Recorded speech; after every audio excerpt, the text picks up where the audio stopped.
Mga idol, face-to-face classes sa mga public schools sa Dagupan City sinuspende kahapon dahil sa umano'y online security threat. Para po sa detalye ng balitang iyan, nagbabalik po si Idol Kate Dispo.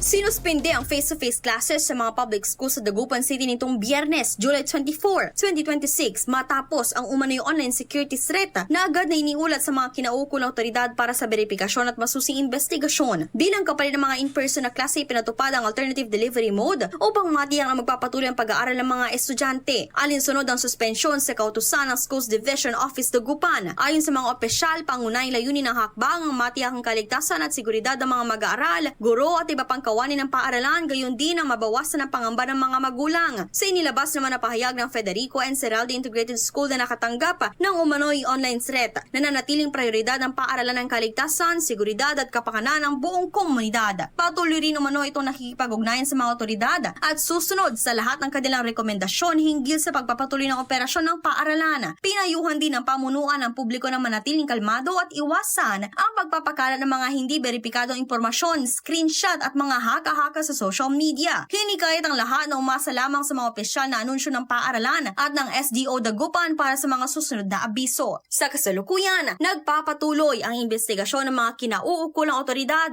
upang matukoy ang nasa likod ng online security threat. Wala namang naiulat na anumang insidente sa loob ng paaralan habang hinihintay ng mga magulang, guro at estudyante ang resulta ng investigasyon at ang anunsyo hinggil sa muling pagbabalik ng face-to-face classes. Kasama mo mula dito sa IFM Dagupan, ako si Idol Kate Dispo. Tatak, IFM. IFM News. IFM News. IFM News.